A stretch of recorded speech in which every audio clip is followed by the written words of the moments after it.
नमस्कार, मी मंजुषा तंगसाळी. मराठी भाषा विश्व या माझ्या युट्यूब चॅनलमध्ये आपल्या सर्वांचं स्वागत. आज आपण इयत्ता 6वीचा जो काही बदललेला पाठ्यक्रम आहे, नवीन पाठ्यक्रमानुसार हे इयत्ता 6वीचं इंग्रजी माध्यमाचं पुस्तक आहे. हे त्याचं मुखपृष्ठ आहे, शिकू मराठी आनंदाने. पूर्वीचं जे काही सुलभ भारती पुस्तक होतं त्याचं नाव बदलून आता शिकू मराठी आनंदाने हे केलेलं आहे. तर याचा आपण दुसरा जो काही पाठ आहे, चिमणीचं घरटं, हा पाठ आपण इथे अभ्यासणार आहोत. चिमणी हा आपल्या जिव्हाळ्याचा विषय असतो. तर हा पाठ जो आहे याचे लेखिका आहेत अद्वैता उमराणीकर. यांनी या पाठात काय सांगितलंय बघूया. या पाठातून लेखिकेने शहरातील हरवत चाललेल्या चिमण्यांबद्दलची खंत व्यक्त केली आहे. पाठातील मुलीला पक्ष्यांविषयीची असलेली आवड, कुतूहल व जिज्ञासा व्यक्त केली आहे. म्हणजे पाठातली जी काही मुलगी आहे, हिचं नाव आहे ईशा. ही छोटीशी मुलगी आहे, तिला चिमणीबद्दल जी काही जिज्ञासा वाटते. या आई आणि मुलीच्या संवादातून हा पाठ जो आहे हा आपल्याला काहीतरी डोळे उघडण्यासाठी मार्गदर्शक नक्कीच ठरेल. की आपण जे काही शहरांचं मोठ्या प्रमाणावरती बिल्डिंगा उभारलेल्या आहेत, त्यामुळे जे काही मुली चिमण्यांना आहे त्यांना त्या शहरातून हद्दपार होत चाललेल्या आहेत. त्यांना जर परत बोलवायचं असेल किंवा त्यांना जर पाहायचं असेल तर आपल्याला त्या कुठे मिळतील ते सगळं आपल्याला या पाठातून सांगण्याचा प्रयत्न केलेला आहे. चला तर आपण सुरुवात करूया. ईशा: आई, उद्या माझ्या वाढदिवसाला खूप खूप मित्रमैत्रिणी येणार आहेत बरं का. सगळ्या शाळेला निमंत्रण दिलंस की काय? असू दे, म्हणजे उद्या नुसता चिमण्यांसारखा चिवचिवाट असणार घरात. ही आई बोलतीये. आई आणि मुलीच्या संवादातून हा पाठ सांगितलेला आहे. ईशा: आई, चिवचिवाट म्हणजे काय ग? मी तर चिमणीच पाहिली नाहीये आणि तिचा आवाजही ऐकला नाहीये. ती फक्त गोष्टीतच असते का ग? बघा, या ठिकाणी थोडंसं आपल्या हृदयाला साठून गेलेली गोष्ट आहे की ज्या चिमण्या पूर्वी दारामध्ये असायच्या, आपल्या घरामध्ये यायच्या, त्या आजकाल नवीन पिढीला, पुढच्या पिढीला चिमणी पाहायलाच मिळत नाहीये. ही खूप दुर्दैवाची गोष्ट आहे की ती आपल्याला फक्त चित्रांमधून किंवा गोष्टींमधूनच पालमुलांना सांगायला मिळते. तर तेच या ठिकाणी सुद्धा झालंय की या मुलीला चिमणी पाहिली नाहीये, तिचा आवाजही ऐकला नाहीये. त्यामुळे चिमण्या आणि त्यांचा चिवचिवाट ही गोष्ट तिच्यापासून खूप दूर आहे. चिमणी आहे तर फक्त ती शहरापासून लांब गेली आहे इतकंच.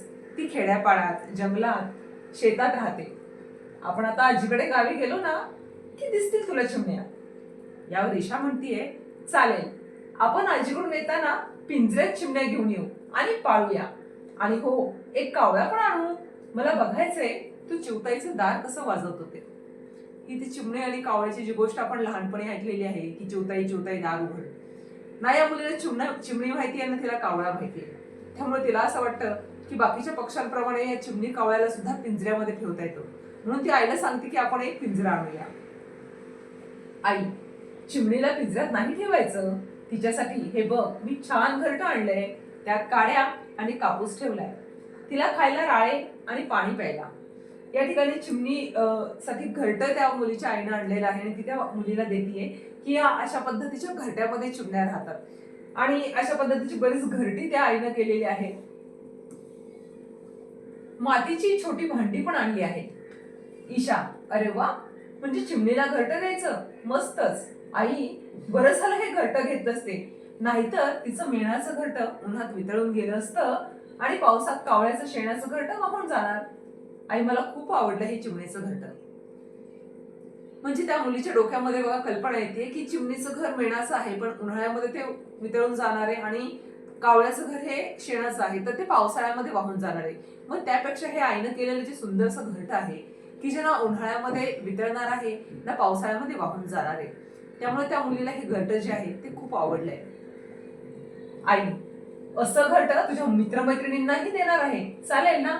आई, तू किती छान आहेस. या मुलीचा, ईशाचा जो काही वाढदिवस आहे उद्या, त्या वाढदिवसासाठी रिटर्न गिफ्ट आपण देतो आजकाल. तर हे रिटर्न गिफ्ट म्हणून त्या ईशाची आई सगळ्या मित्रमैत्रिणींना अशा प्रकारची घरटी जी आहे ती देणार आहे. आई, आज मला चिवताईचीच गोष्ट सांग ना. आणि मुलीला हे सगळं बघितल्यानंतर खूप आनंद होतो आणि ती सांगते की आज मी गोष्ट सुद्धा ऐकणार, ती चिवताईचीच. सांगते, पण आधी हा पसारावर, नाहीतर आपण खुराड्यात बसलोय असं वाटायचं. खूप पूर्वी माणसांची घरं दगड मातीची असायची. अंगणात भरपूर झाडं असायची. शेतात पिकं डोलायची. पूर्वी चिमण्यांना राहण्यासाठी भरपूर जागा असायची. चिमण्या शेतातलं धान्य खाऊन आनंदाने राहायच्या. पण हळूहळू माणसाची हाव वाढायला लागली. त्यानं सिमेंटच्या मोठमोठ्या इमारती बांधल्या, शेतात रासायनिक खतं वापरायला सुरुवात केली. सगळ्या चिमण्या दूर गेल्या. त्यांना सिमेंटच्या घरात जागाच नव्हती. आजोबांनी जुन्या घराला होतं तसं जपलं आणि शेतामध्ये सुद्धा नैसर्गिक खतांचा वापर केला. त्यामुळे शेतात धान्य जोमानं आलं आणि चिमण्यांना तसंच इतर पक्ष्यांना अन्न मिळालं आणि राहायला जागाही.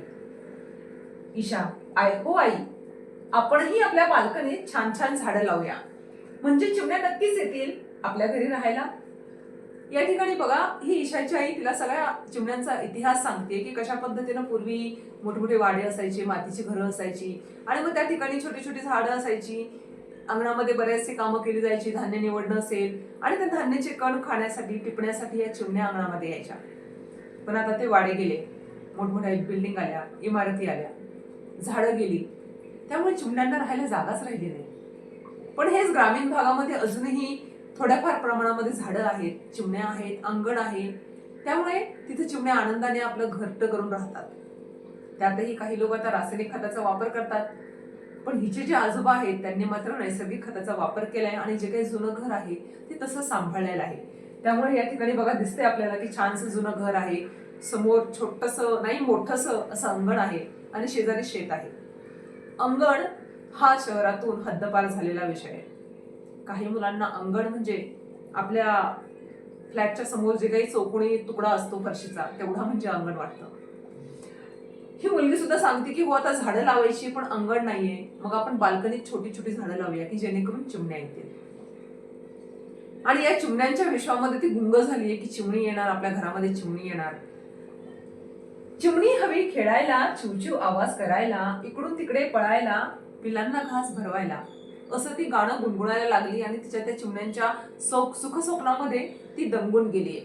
अशा पद्धतीचा हा पाठ आहे. पाठ अगदी छोटासाच आहे, पण या पाठातून खूप मोठा संदेश दिलेला आहे की जो पर्यावरणाचा असमतोल झालेला आहे, त्यामुळे प्राणी, पक्षी, झाडं सगळे काही हद्दपार झालेले आहेत आणि आज जे काही आपण उपभोगतोय हे आपल्या पुढच्या पिढीला कितपत मिळेल हेही आपल्याला सांगता येत नाहीये. तर हा पाठ इथे संपलेला आहे.